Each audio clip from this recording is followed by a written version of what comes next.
All right. Hey, everybody. Matt Galogly here. And what I'm going to do today is I want to talk to you about your business growth and your medical practice. And I want to talk to you specifically about the resistance points that you're going to face when it comes to that growth. Now, here's what is interesting. Last week, I spoke about three things that are going to be getting in the way of your growth. And what I'm going to do is I'm going to dive into one of those deeply today. And it's going to be one of the areas that you didn't probably think of.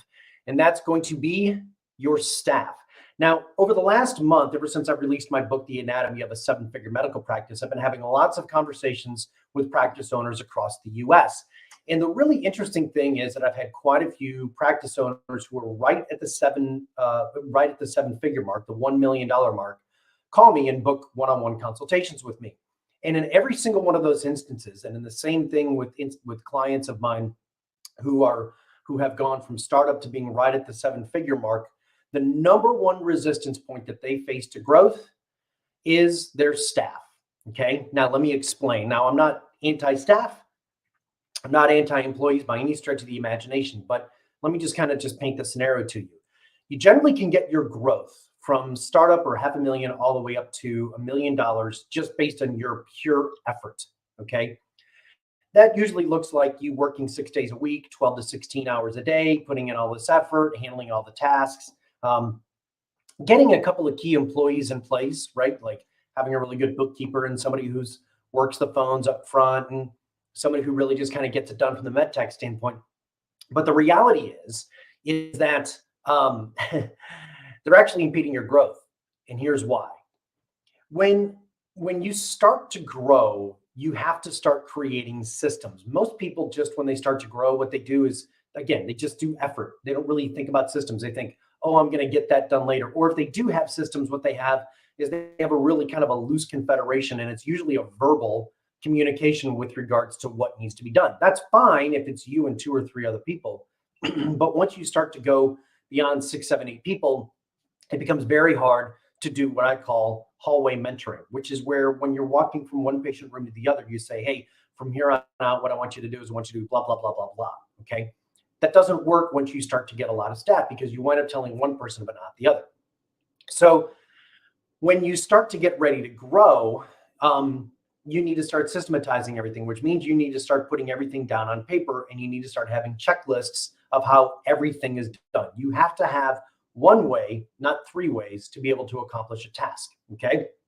So when the staff resists, what's going to happen? What this generally looks like is you say, okay, here's what we're going to do, everybody. We're going to start systematizing everything that we do so that we have a very specific system on how it's done. And most of the people in that meeting are going to go, yeah. That's great. That's awesome. I really like that. It's going to make life a lot easier.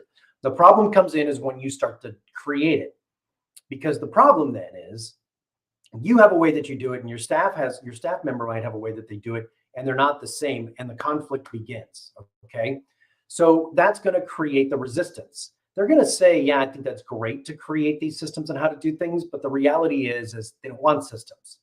And which leads me to my second thing, why they resist. And this is the biggest reason of all.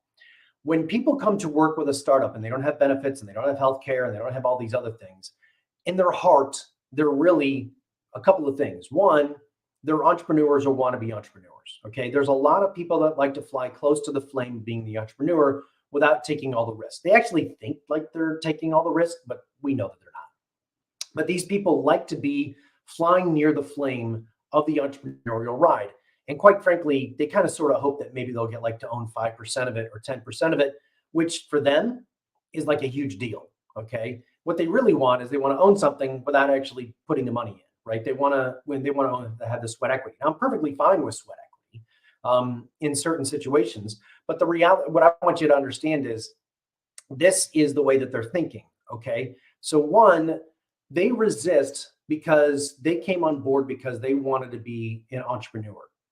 2, they don't like being told what to do, which is why they came to work for you, and they didn't go work for the big hospital group with the safe, secure hours where everything is this is how we do it. We do it X, Y. This is how we do it. X1 + 2 = 3.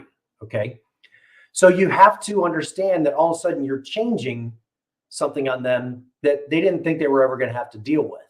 And so you start to create this resistance point. again, they're going to say to your face, yeah, yeah, yeah, yeah, yeah.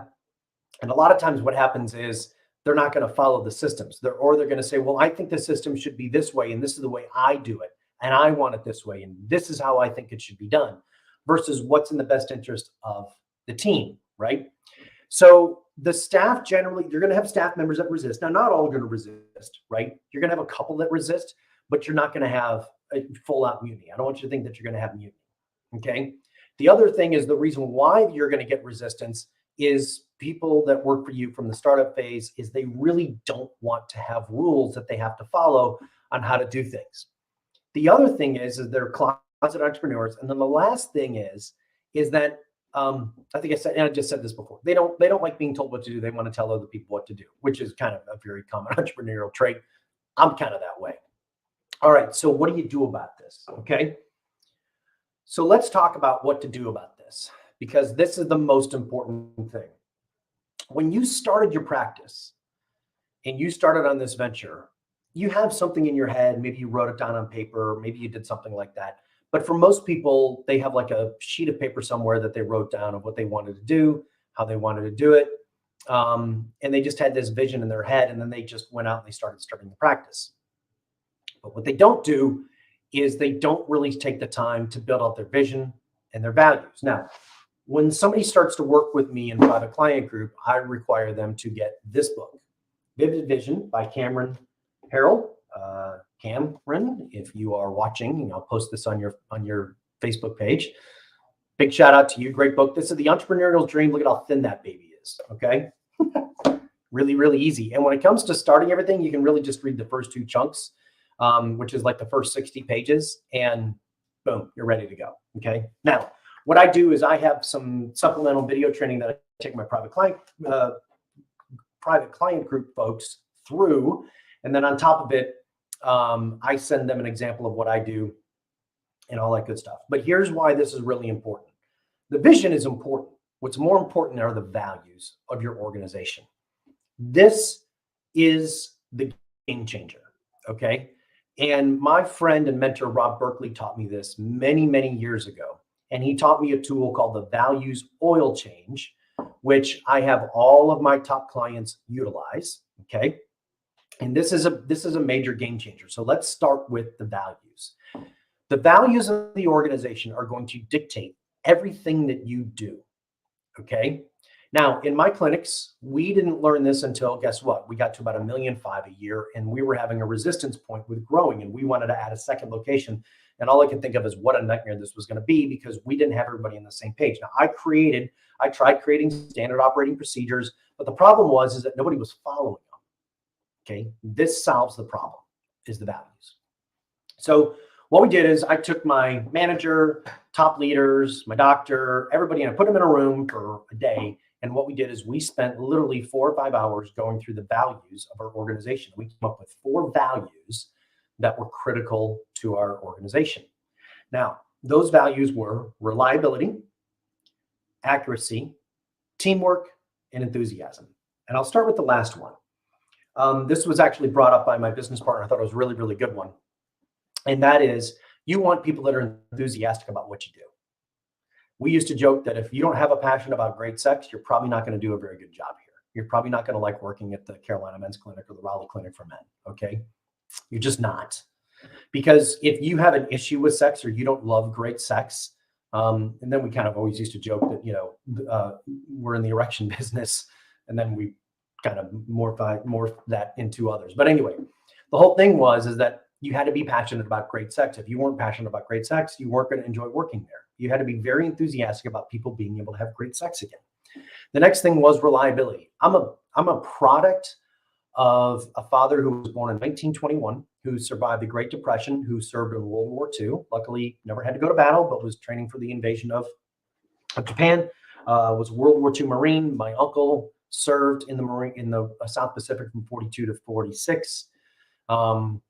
So, I come from World War II Marine stock. And, my father taught me to spit shine shoes at the age of 6. No joke. And so reliability, being where you're going to be early, was a big thing for us. Okay. That's one of the key things that I look for. Accuracy, because we had some people that had never been in medical, that were in that space, and the accuracy of creating the right files and the right documentation in the files that came from our doctors. And then teamwork. And what we did is we had to define what teamwork was. Now, so that was reliability, accuracy, teamwork, and enthusiasm. Those were our four. And so we did a big rollout. And what generally happens with these big rollouts is people go, yeah, and they push it aside. No, we did something very different. Every single week, well, every day in our daily huddle, we talked about one of the values. And then we eventually started allowing staff to point out somebody who lived one of the values. If somebody said, hey, April really lived the value yesterday of teamwork. Here's what she did. She helped me when I was falling behind. I know she had to go early, but she took 20 extra minutes and it helped me out, and we were able to get out of here early. Or enthusiastic, Jamal came in and he's always happy and he was just in a great mood and I was feeling down. So what we did is we created that environment where the team, not us, could point out who was living the values, because what we wanted to do is we wanted for people to live those values. I used to joke that I want you to live these values when you're standing in line in the post office. Of course, I had to explain to my younger staff that there is a place called the post office. That was another topic for another day. But that's really what I wanted. I wanted somebody who was going to be that enthusiastic, who was going to be that teammate, someone who would help the little old lady across the street kind of thing. Okay. And so what happened then is that we not only focused on that each and every single day in the clinic, but we always did what's called a values oil change once a month. And basically what it came down to is, based on our values, where are we living our values and what can we do to supercharge it? Where are we not living our values and what can we do to fix it? Okay. There are a couple of other questions, but I reserve that for my top end clients, but that's the gist of it. Okay. There's a couple of other processes that I take you through. But this was the key thing, right? Because we knew that everything lived and died on those values. Okay. Now, nowhere in those values did it say it was about Joey's way. Okay. And nowhere was it about Sheila really being the one who's in charge. Okay. That's not the way it worked, because it wasn't necessarily about a hierarchy, but it was about living the values. Now, you're going to notice in my wall back here, I've got an American flag, but I also have my number one value today for my organization, and that is grit, G-R-I-T. And one of the things that's in my culture that I look for is I look for people who have grit. Now, what that means to me, and what that really means, is I look for somebody who either has a chip on their shoulder about something or who has been through the fire of battle. I liken it to, I would rather have a bunch of people who have been in battle on my team than people who have just read about it. And what that also means is I really don't like whiny people. Okay. Maybe that's not appropriate to say anymore. I'm sure somebody will get on me about, stop whiny hate or something like that. But the reality is that if you're going to work with me, you're going to work on my team, I don't want to hear excuses. Okay. I don't want to hear that the reason why you're tired today and for the fifth day in a row is because you stayed up till midnight binge watching something on Netflix. When staff would say that to me, I'm so tired, I just don't have it today. I stayed up till 1 o'clock in the morning binge watching YouTube videos. I go, well, why don't you just go to bed earlier? No, you don't understand. I was binge watching YouTube videos. I said, no, you don't understand. I don't care. I was nicer than that. Maybe a little bit, hopefully. But my point is I don't want to hear, right? We got a job to do. I don't think Tom Brady sits in and goes, oh God, the reason why I'm not performing today in the football game is I stayed up late last night binge watching YouTube videos. Now, do I expect everybody to play at the same top level of Tom Brady? No, because Tom Brady's a 1 in a million, right? 1 in forever, 1 in a billion. But I do expect people to have hearts. I do expect people to give it their all each and every single day. Okay. And if they're not, then the teamwork value is going to kick in and they'll support each other, right? I understand people have off days. I have off days. So, this whole concept of your culture and your vision and your values are going to be the driving factor that actually gets you over the 7-figure year mark and grow you from $1 million to 6.5. I have a couple of clients that I'm working with right now that are right at that $1 million mark. And they have a couple of locations, and I'll explain to all of them. Over the next 6 months, things might plateau a little bit. but you should be at 3 million to $5 million in the next year, right? You should have exponential growth once we fix these issues. And I've seen this time and time again. One of my doctors, Dr. Brian, had a big values and culture issue. And we fixed it, and his business is going like this right now. It is skyrocketing. He just had not a record month, but he had another solid month. Normally he'd have a record month and a down month. He keeps having climbing months. Okay. Nicole, Roman's dealing with it right now. All of my clients, they all go through this, but you need to understand, in order for this business to grow, you have to create that vision and values, and you've got to be able to hold people accountable to it. And you can't just put them up on a piece of paper and expect people to get it. Every single day, you've got to drive this home. Okay. So that's what you do about it, is you must create vision, values, and do the values oil change on a regular basis. That's how you're going to create massive exponential growth. One of the ways you'll create massive exponential growth, because then you're going to have everybody on the same page, right? While you're putting in your systems in the way that you do it. And there's other systems you need to have. You need to have a predictable way to bring in clients, and it needs to be steady and all that stuff. We'll talk about more of that later. But I will tell you right now, the number one thing that I always start to discuss, one of the top 3 things I should say, I always start to discuss with my clients when they come on board, is we talk about this subject. It is such an important part to your long-term growth. And quite frankly, other coaches don't do this. You know why? Because it doesn't create immediate positive results. Okay, it takes a little while to get this right. And in our society today, what people want is they want a hack, they want a shortcut on where the money is. The problem is that shortcut and that hack usually doesn't last. So we really want to create this culture. We want to create this vision and these values. And I can promise you this, you spend 90 days getting this right, 60 days getting this right, whatever it is, you will have exponential growth that'll be way more fun than you'll ever have by going out and buying the latest hack, challenge, or shortcut. That's what I have for you today. As always, if you'd like to book a call with me, you can go to callwithmatt.com, or you can get my latest book, The Anatomy of a 7-Figure Medical Practice, at srpmedicalmarketing.com/book. I will put the links in the comments below. Have a great day, everybody. And for whatever you do, stay classy. Carpe diem.